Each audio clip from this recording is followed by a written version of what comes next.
মা, চিন্তা কইরো না, আমি ভালো আছি। এই মাসে টাকা পাঠাবো। সবাই ভাবে প্রবাসে অনেক সুখ হয় রে জীবন। চল একটা অভিনয় করি, দেখি আমারে আসলে কে ভালোবাসে। ঠিক আছে চল। চাচা, আপনার ছেলে মারা গেছে প্রবাসে। লাশ আনতে আমার 3 লাখ টাকা খরচ হয়েছে। আমি এত টাকা দিতে পারবো না, আমার কাছে টাকা নাই। আমিও পারবো না। আমার কিডনি বিক্রি করলেও আমার ছেলে লাশটা দিব।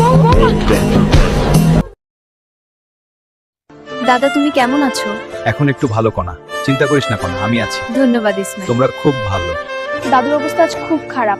ডাক্তারবাবু বলেছেন ডালিমের রস খুব দরকার। আমার কাছে তো টাকা নেই, আমি কিভাবে ডালিম কিনবো? দাদুকে কি এভাবেই কষ্ট পেতে দেব? এই মেয়ে, কি করছিস এখানে? চোর কোথাও তার? না কাকু, চুরি করার জন্য এই বাগানে ঢুকেছিস? আমার দাদু খুব অসুস্থ, একটা ডালিম দাও না। সুস্থ? ডাক্তারবাবু বলেছে ডালিমের রস না দিলে সে হয়তো। এসব মিথ্যা যাও তো আমি শুনলাম না। বন্ধুরা বলো একটু তোমরা। দাদু একটু পানি দেও, ডালিম আনতেই পারলাম না। কাকু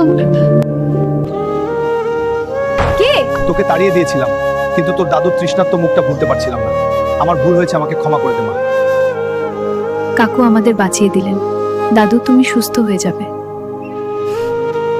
বন্ধুরা, ক্ষুধার যন্ত্রণা আর অসহায়ের কষ্ট আমরা তখনই বুঝি যখন আমরা কাউকে ভালোবেসে তার পাশে দাঁড়াই। দয়া করে একটা লাইক এবং সাবস্ক্রাইব করবেন।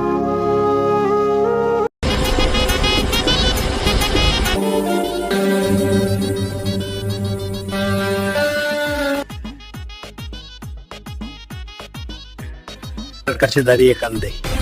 Yes yes, no baby.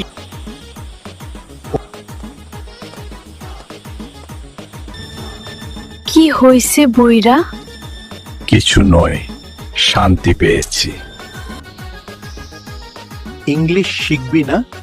হ্যাঁ শিখবো তো। উত্তর পাড়ার নির্জনের বউ ভানি শিক্ষিত। তুমি বুঝছো কেমনে?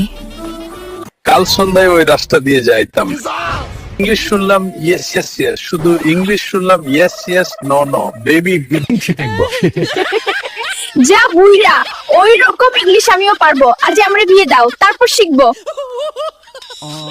বন্ধুরা সাবস্ক্রাইব করে দিন। হ্যাঁ রে ভাই, সাবস্ক্রাইব করতে ভুলবো না। প্রতিদিন মিলিত হওয়ার 10 মিনিট আগে কোরআনের এই ছোট্ট আয়াতটি বিসমিল্লাহ বলে 100 বার পাঠ করবেন। 100 বার পাঠ করে তারপর স্ত্রীর সাথে সহবাস করতে যাবেন। 20 সাথে একবার করে দেখুন। এই বিশেষ দোয়াটি হলো ইয়া মুগনি।